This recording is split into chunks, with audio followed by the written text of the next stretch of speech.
Radio Publique Africaine.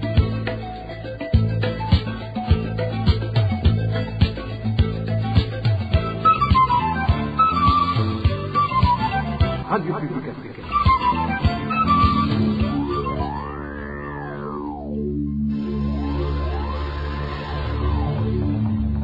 C'est le moment de suivre le journal parlé en français.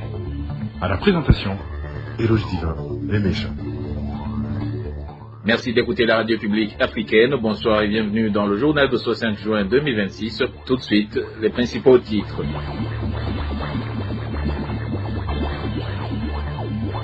Préoccupation du parti Codebu Iragi Diandadaye liée à ce qu'il considère comme une évolution du Burundi vers le monopartisme. Dans une déclaration publiée ce vendredi, ce parti de l'opposition explique que cette tendance s'est notamment manifestée lors des élections de l'année dernière.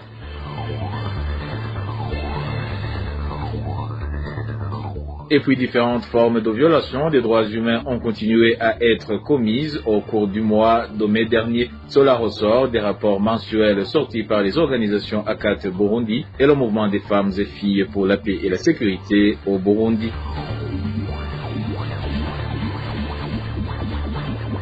Et enfin, le Burundi continue de faire face à une dégradation croissante de son patrimoine forestier, une situation qui accentue les conséquences du changement climatique sur les populations, selon l'analyse d'un expert en environnement à l'occasion de la journée mondiale de l'environnement célébrée ce 5 juin. Voilà pour les titres, le développement c'est dans un instant.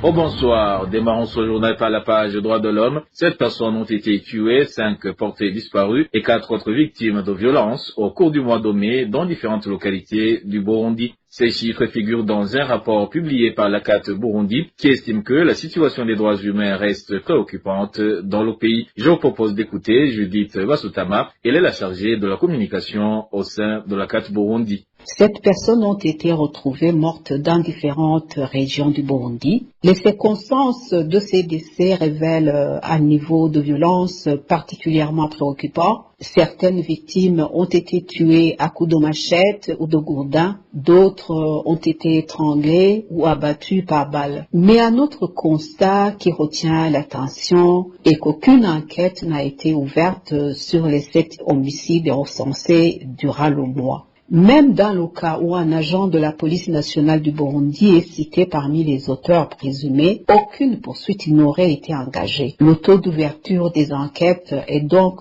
de 0%. Les auteurs présumés de ces violations restent principalement des agents de l'État, notamment des membres de la police et du service national de renseignement, agissant parfois avec des membres de la Ligue des jeunes Imbonerakure. Quant aux victimes, ce sont généralement des opposants réels ou supposés, des acteurs de la société civile, mais aussi des citoyens ordinaires. Le rapport attire également l'attention sur les inhumations précipitées. Les autorités locales ordonnent l'enterrement des victimes le jour même de la découverte des corps. ACAT Burundi a recensé 5 personnes dans 4 cas distincts au cours du mois de mai. Le recours à des véhicules aux vitres teintées et la capacité d'opérer parfois en plein jour témoignent d'un sentiment d'impunité particulièrement inquiétant. Concernant les actes de torture et les mauvais traitements, 4 cas ont été documentés. L'un d'eux concerne un homme décédé à Gitega après des services attribués à des Imbonerakure. Également le décès d'un détenu à la prison d'Ongozi après un refus prolongé de transfert vers une structure médicale adaptée. L'ACAT Burundi demande aux autorités de mener systématiquement des enquêtes avant toute inhumation lorsqu'un corps est retrouvé, ainsi qu'en cas de disparition ou de violence signalée. Encore une fois, on écoute Judith Vasutama. Face à cette situation, l'ACAT Burundi appelle les autorités burundaises à ouvrir systématiquement des enquêtes indépendantes pour chaque découverte de corps sans vie, chaque enlèvement et chaque acte de torture. Elle demande également l'arrêt des inhumations précipitées et le respect des procédures médico-légales prévues par la loi. L'ACAT Burundi recommande par ailleurs le renforcement de l'indépendance des institutions nationales chargées de de la protection des droits humains. Enfin, elle invite la communauté internationale à maintenir une vigilance accrue sur la situation du Burundi et à conditionner son soutien aux progrès réalisés dans la lutte contre l'impunité. Et les violences faites aux femmes, aux filles et aux enfants demeurent préoccupantes au Burundi. C'est ce que révèle le bulletin du mois de mai publié par le Mouvement des femmes et filles pour la paix et la sécurité au Burundi, MFFPS en sigle. Cette organisation révèle avoir documenté au moins 18 cas de violation des droits humains et appelle les autorités à renforcer leurs efforts pour mettre fin à ces violences. Le contenu de ce rapport avec Josiane Moudanez. Au cours de cette période couverte par ce rapport, il a été documenté 4 cas de violences sexuelles commises contre des mineurs, 5 cas de féminicide, 2 cas de femmes battues, 4 cas de femmes blessées par leurs conjoints ou les membres de leur famille, 1 cas d'infanticide ainsi que 2 cas d'enfants blessés. Selon ce bulletin, les 4 fillettes abusées sexuellement sont âgées de 7 à 15 ans et 3 d'entre elles sont originaires de la province Butanyerera.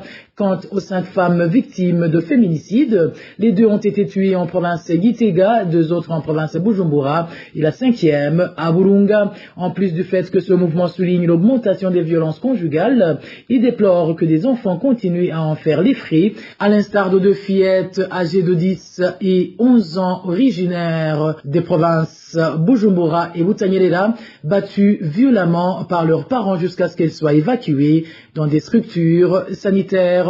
Et face à ces violences signalées dans plusieurs provinces du pays, le mouvement des femmes et filles pour la paix et la sécurité au Burundi appelle les autorités judiciaires, administratives et sécuritaires à redoubler d'efforts afin de prévenir ces cas tout en sévissant à l'endroit de leurs auteurs.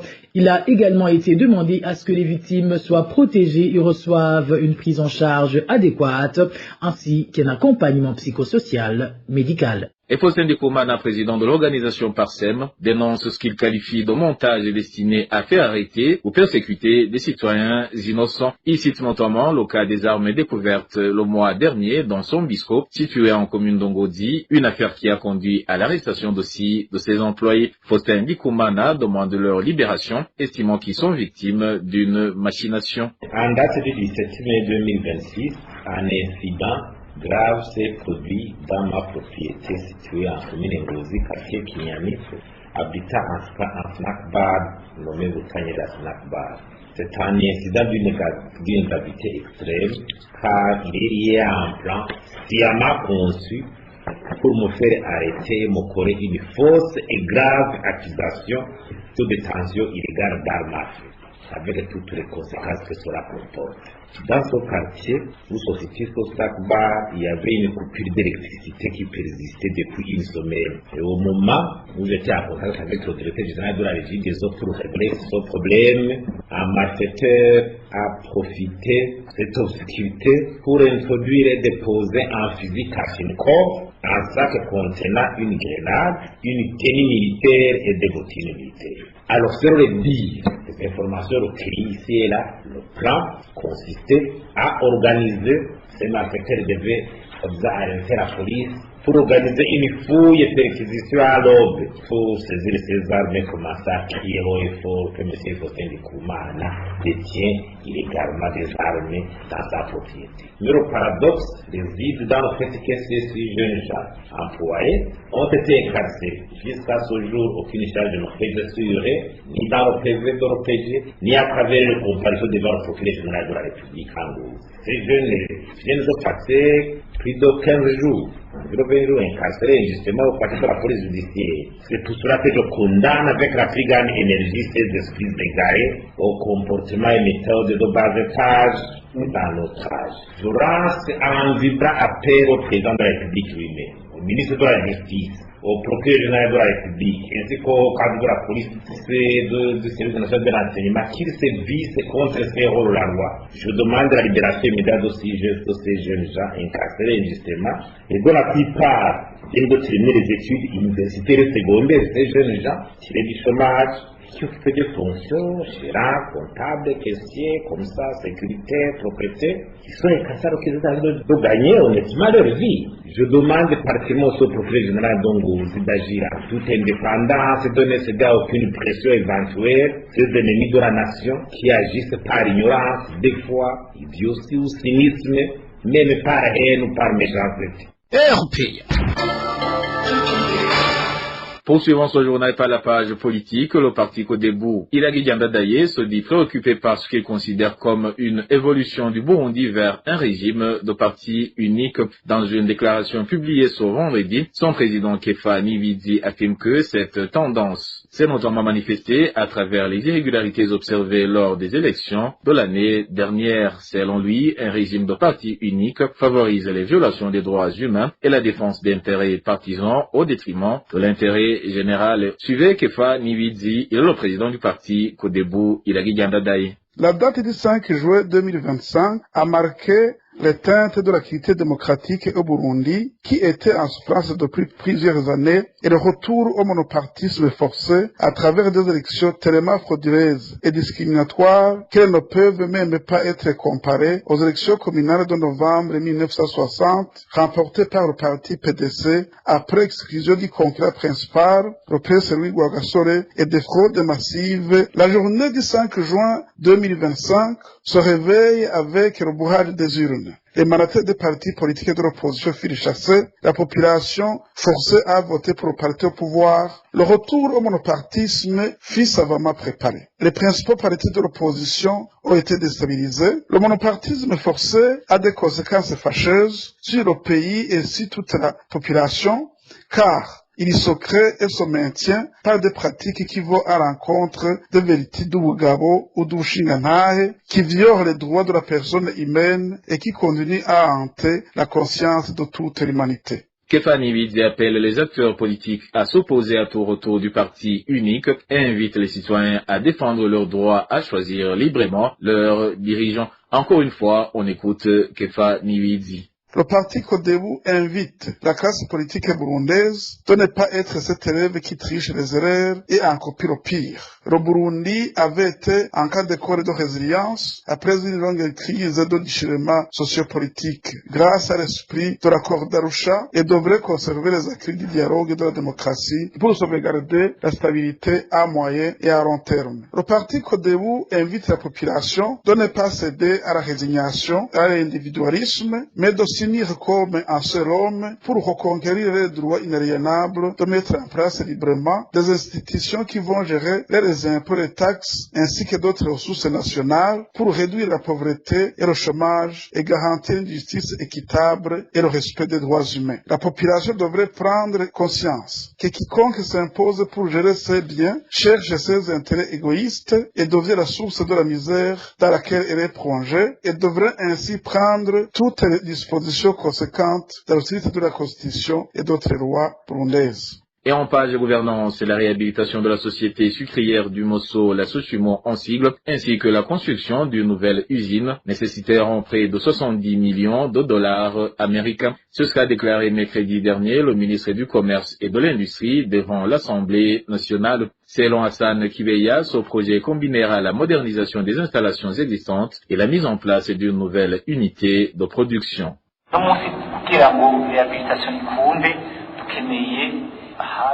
Aujourd'hui, pour réussir la réhabilitation de l'usine, nous avons besoin d'un montant compris entre 15 et 20 millions de dollars. La mise en œuvre d'une nouvelle usine nécessiterait environ 15 millions de dollars. Nous savons qu'une innovation de l'usine de la Sosumo pourrait lui permettre de fonctionner comme une nouvelle usine pendant encore 20 ans. C'est un peu comme remplacer le moteur d'une voiture. Avec des moyens raisonnables, on peut lui redonner une nouvelle vie. Étant donné que nous disposons actuellement de moyens limités, nous avons envisagé à court terme de procéder à la réhabilitation de l'usine existante. Parallèlement, nous comptons échanger avec des partenaires afin qu'ils contribuent à l'extension de l'usine et à l'acquisition de nouvelles machines. Ces stratégies seront menées en parallèle. Nous continuons également à réfléchir à la mise en place d'une nouvelle usine, mais pour éviter l'arrêt de la production, nous cherchons comment moderniser ou réhabiliter l'usine actuelle afin qu'elle continue à produire efficacement.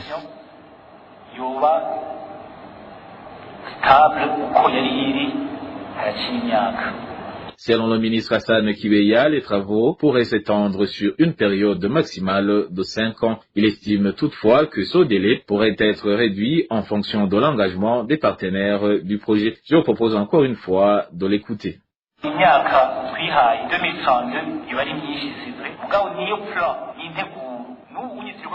Les 32 ans que nous nous sommes fixés peuvent paraître longs, mais il s'agit d'une projection. Nous sommes actuellement en discussion avec les partenaires potentiels afin de conclure des contrats de partenariat privé. Si un accord est trouvé rapidement, ce projet pourrait bien avancer dans les 2 prochaines années si les affaires évoluent favorablement. Toutefois, afin de ne pas nous fixer des objectifs irréalisables ou basés sur des incertitudes, nous nous sommes donné un horizon de 5 ans. Mais il est possible que cela se réalise avant, sur le rythme des efforts en cours. Il y a déjà des partenaires intéressés, mais je préfère ne pas m'exprimer sur des éléments que je ne maîtrisais pas encore suffisamment. Cependant, avant 2030, il est possible que ce projet ait déjà abouti.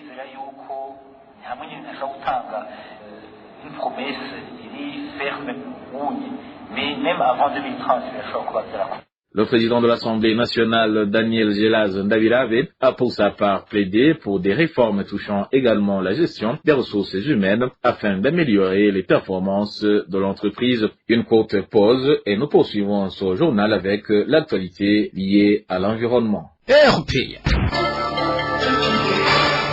Le 5 juin de chaque année marque la célébration de la Journée mondiale de l'environnement. Instituée par l'Organisation des Nations Unies en 1972, cette journée vise à sensibiliser le public à la protection de l'environnement et à la lutte contre le changement climatique. Cette célébration intervient alors que le Burundi fait face à une dégradation croissante de son patrimoine forestier. Plus de détails avec Digne Karondo. La déforestation constitue l'un des problèmes environnementaux les plus préoccupants au Burundi. Elle est principalement causée par la forte croissance démographique, la rareté des terres cultivables et l'utilisation massive du bois de chauffage et du charbon de bois dans les ménages. Des experts estiment que plus de 90% des Burundais utilisent le bois et le charbon pour la cuisson. Aujourd'hui, en raison de la politique de l'État visant à promouvoir l'agriculture pour que les gens puissent disposer de terres cultivables, les forêts naturelles et les réserves forestières de l'État sont sacrifiées. On peut citer les arbres déracinés pour obtenir des terres agricoles,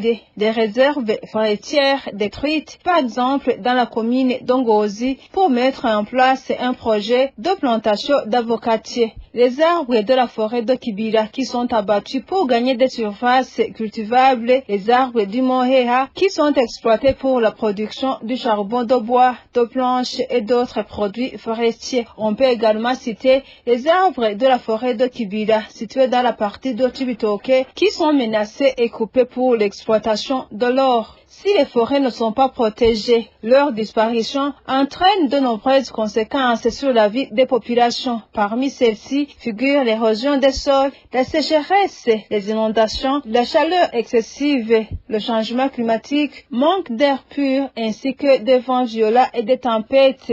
Face à cette situation, les experts recommandent au gouvernement de mettre en place un cadre de concertation réunissant les habitants, les autorités administratives et les organisations de la société civile afin de recenser les zones où se trouvaient les réserves forestières de l'État et de les restaurer, de replanter les arbres qui ont été détruits, d'inculquer à la population la culture du reboisement, que l'État mette en œuvre un programme de reboisement intensif, que les agronomes sensibilisent les agriculteurs au creusement des fossés anti-érosifs, ainsi que la recherche d'alternatives au bois et au charbon de bois pour la cuisson. Signalons que, selon les études réalisées par des experts, si aucune mesure efficace n'est prise pour protéger les forêts naturelles, les réserves forestières près de 180 000 hectares de forêt pourraient disparaître au cours des 30 prochaines années si le rythme actuel de déforestation se poursuit. Et réagissant sur cette dégradation croissante du patrimoine forestier du Burundi, Landry Nineletse, expert en environnement, affirme que la destruction des arbres et des forêts aggrave les conséquences du changement climatique sur les populations. Il appelle ainsi l'État à renforcer la protection des forêts, soulignant leur rôle dans la réduction des gaz à effet de serre et à la lutte contre l'érosion des sols. Suivez Landry Nineletse, il est expert en environnement. Les conséquences des changements climatiques au niveau local seront subies avec plus d'acuité. La déforestation, comme vous le savez, contribue à la perturbation des régimes hydriques et assèche les écosystèmes. Ça, c'est de 1. De 2, c'est l'érosion hydrique. Le manque de haies anti-érosives et de coupe de niveau entraîne lessivage des sols par les pluies et des terres fertiles qui finissent avec des rivières. Comprenez que une fois que l'érosion hydrique augmente de plus en plus, de façon sensible, c'est non seulement la destruction des terres et la détérioration même de la qualité des terres, mais également avec ses conséquences fâcheuses sur le rendement agricole. Ce sont les conflits fonciers. Nous sommes dans un pays qui connaît une densité de la population élevée, qui avoisine 600 personnes par kilomètre carré. Ça veut dire que la rareté des terres aujourd'hui, aggravée par cette dégradation justement, intensifie les conflits et les tensions au sein des familles, au sein des communautés. L'autorité exécutive, c'est-à-dire le ministère de tutelle, l'administration, doivent mettre fin immédiatement aux pratiques de prédation et d'exploitation abusive du couvert forestier. Le pays dispose d'un cadre législatif assez contraignant qui prévoit des sanctions pour quiconque s'attaque forêt, aux réserves, aux parcs et aux couverts forestiers en tout court. Il est donc aberrant et inacceptable que l'autorité, 1, ne mette pas en application cette loi, 2, quelquefois se rende complice des actes scandaleux qui détruisent l'environnement. C'est des actes qui peuvent être qualifiés même de crimes écologiques. Les autorités sont appelées à se comporter en leader responsable et modèle. Lorsque le citoyen verra que même les autorités accordent une attention particulière à la protection de l'environnement, il sera quasi automatique et normal que eux aussi ils puissent intégrer cette conscience pour une meilleure protection de nos ressources forestières. Et dernière nouvelle de ce journal, le pont reliant les deux rives de la rivière Tiasama, située dans la zone Mbogora, nous sommes en commune de Nyabihanga, en province de Gitega, ainsi que les habitations voisines sont menacées d'effondrement en raison de l'extraction anarchique de pierres au niveau de cette rivière. Les habitants de la zone Mbogora qui tirent la sonnette d'alarme estiment que si cette activité n'est pas rapidement stoppée, elle pourrait provoquer de graves dégâts. La Kodze nous fait le point. Les conséquences de l'extraction illégale des pierres dans la rivière Tiasama, qui traverse la zone Mbogora, commune de Nyabihanga, ont commencé à se manifester. Les habitants de la zone Mbogora font savoir que les berges de cette rivière ont commencé à s'effondrer et que les maisons qui se trouvent près de cette rivière, y compris le bâtiment d'une mosquée, sont également menacées si ces activités d'extraction de pierres ne sont pas stoppées. Les berges de cette rivière sont en train de s'écrouler. Entre-temps, il y a des collines surplombant cette rivière, à savoir les collines Muyange, Moha et Mbogora. À 10 mètres de cette rivière se trouve une mosquée qui est aussi menacée. Il y a également des maisons situées sur la colline Muyange qui peuvent être atteintes suite à ces activités illégales d'extraction de pierres. Ces habitants ajoutent que même le pont qui relie les collines surplombant cette rivière risque aussi de s'écrouler et que l'extraction des pierres dans cette rivière cause souvent des érosions qui emportent les champs se trouvant à proximité de cette rivière pendant la saison des pluies. Il y a un pont reliant les collines Muyange et Mbogora qui va s'écrouler car il creuse sous ce pont et y enlève des pierres. Cette situation fait aussi qu'en saison des pluies, l'érosion emporte les champs situés tout près de cette rivière. Au moment où les habitants de la zone Mbogora demandent avec insistance aux autorités provinciales de Gitega de faire cesser ces activités, vu que ceux qui extraient illégalement ces pierres dans cette rivière sous la couverture du chef de zone Mbogora, Fabien Manirakiza, en collaboration avec le responsable du marché de Mbogora, Juvenal Nahimera, et des policiers, moyennant des pots de vin, la rédaction de la RPA, nous avons pu joindre Fabien Manirakiza et il nous a répondu que toutes ces accusations ne sont que des mensonges parce que, selon lui, ces extractions illégales ont été stoppées et que seuls ceux qui le font ont l'autorisation du responsable de l'Office des mines et des carrières au niveau communal, tout en affirmant que ces derniers paient aussi une taxe de 100 000 francs qui est versée dans la caisse de la commune Nyabihanga. Et voilà, chers auditeurs de la radio publique africaine, c'est par ici que le journal de ce 5 juin 2026 se termine. Merci pour votre écoute et je remercie également mes collègues de la rédaction et ceux de la technique pour leur parfaite collaboration. À la présentation de ce journal, vous étiez avec Eloge Divin Remesha. Je vous souhaite un bon début du week-end.